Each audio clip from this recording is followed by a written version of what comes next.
Hello, and welcome to my video on Stage Number 1 Course Introduction in the Understanding by Design or UbD template. The purpose of Stage Number 1 is to identify the desired results that you would like to achieve within your unit. On the first page of Stage Number 1, Desired Results, we see the course and unit summary. This is where you will put information in about the course that you plan to teach as well as the unit. You will start by naming the subject or discipline that your course falls within, the class name and number, the class time frame that you are working with, the grade levels that you may teach this to, keywords that are important for your students to know during this course and unit, the district, university, or organization that you plan to use this within, the school, department, or corporation that this is going to be used in. You will also select the type of school or organization that this is going to be taught within. You will put in information if there is a textbook for the class, and you will also make sure to include links to online resource materials, as this is something that is required for UbD, is to incorporate a technology aspect. In this next part, I'll talk about the unit. This is where you will want to make sure that you put in the unit title that you come up with. You will put in the time frame for how long you plan to teach this unit. And you will also make sure to include where does the unit fit into the class. Is it going to be something that is being worked on in the future, something that you are currently working on, or something that has been worked on that you would like to continue building upon.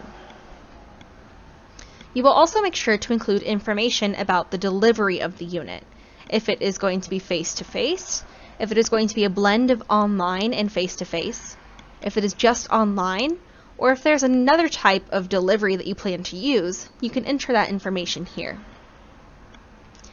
Next, I have information about the course design. So you will first answer the question, why are you developing this course? You will select if it is a course project, you plan to teach the course, part of a team developing course, or if you have a different reason as to why you are developing it.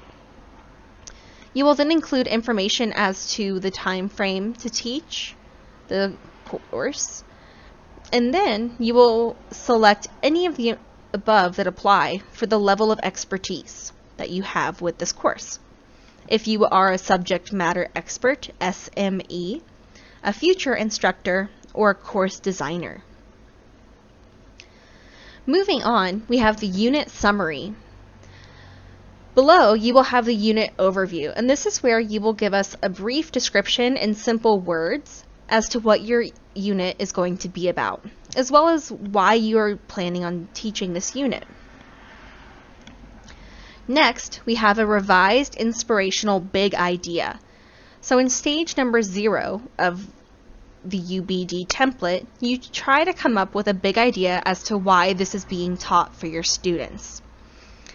If you were not able to come up with an appropriate big idea, or something that might have sounded too teacherly, or something that might have been using words that are much too big, you have a chance to come up with a new big idea in this box right here. You'll want to come up with something that is inspirational, but is also using plain language. That way the students get an idea of why they are learning this and what it's supposed to help them with. Moving on, we have professional organizations for content. These professional organizations are places where you will be able to get your standards or competencies from.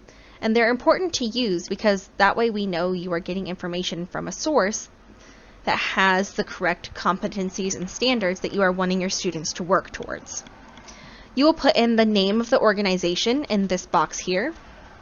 You will put in the URL in this box as well. And then down below that in the third box, there is a space to put the URL for the competencies as well. Sometimes the website that you go to or the organization that you go to will already have those competencies and standards listed, so you may only need to put the URL in the second box, and that is it. You can see that there are 2 professional organizations, and that is great. You can have 2, or if you need to, you can include more that you are using to help you gather the competencies and standards that are being used for the course. Here we have standards and/or competencies. To the left, we have a box that has the word code. In the white boxes underneath, you will put the code of the competency or standard that you are working with that you would like your student to work towards mastering. To the right of those, you will be able to enter a brief description of the standard or competency that is going to be addressed within the unit.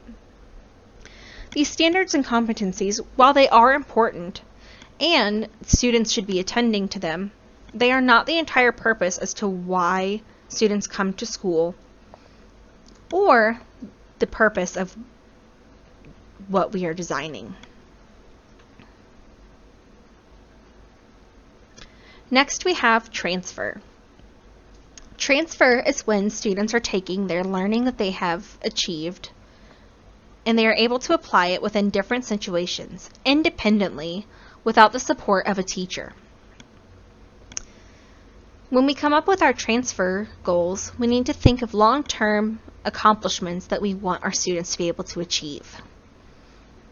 In the boxes next to the small square box labeled T number 1 through T number 5, we will come up with these long-term transfer goals that we want our students to be able to achieve.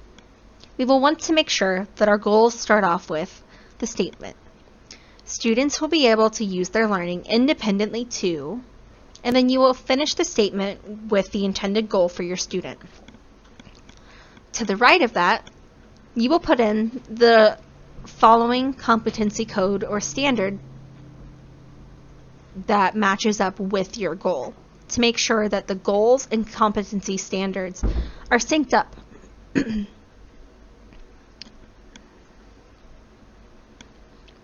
Next, we have meaning. Meaning is when we are able to fully understand what we are learning. And you're able to understand it due to reflection and analyzing within your own learning. Understanding is not a fact, but is considered to be a theory. It is the result of developing and testing your own ideas and using your teacher to assist you.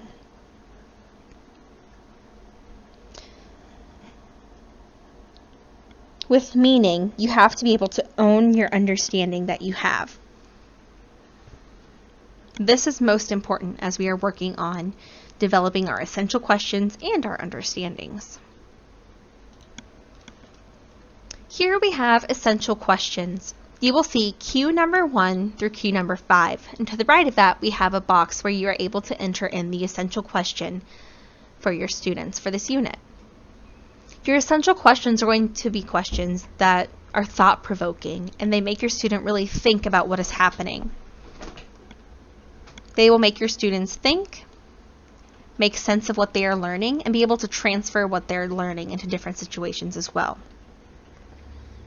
So you will want to make sure that you put in those questions in the box next to Q number 1 through Q number 5, and then to the right of those, you will put in the competency codes that match up with your question, so that way we know which question is linked to which standard. Next we have understandings.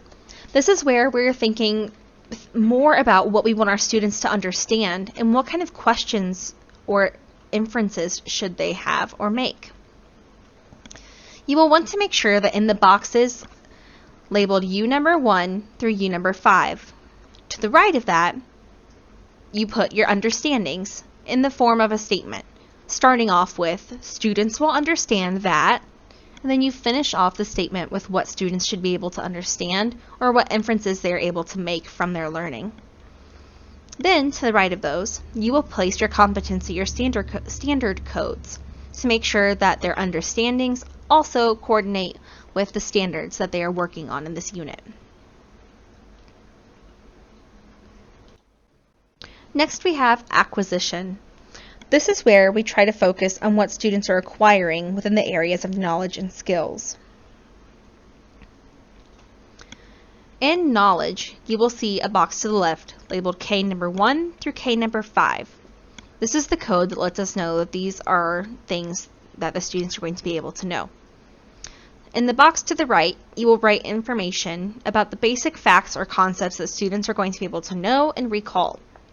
You will start the statement off by stating, students will know, and then you will finish off your statement with what they are able to know or recall due to the competencies or standards that they are working with in this unit. To the right, you will see another space for competency codes. This is where you will put in the matching code for the understanding and knowledge that the student has been able to acquire. Next, we have skills. You will see box number S number 1 through S number 5.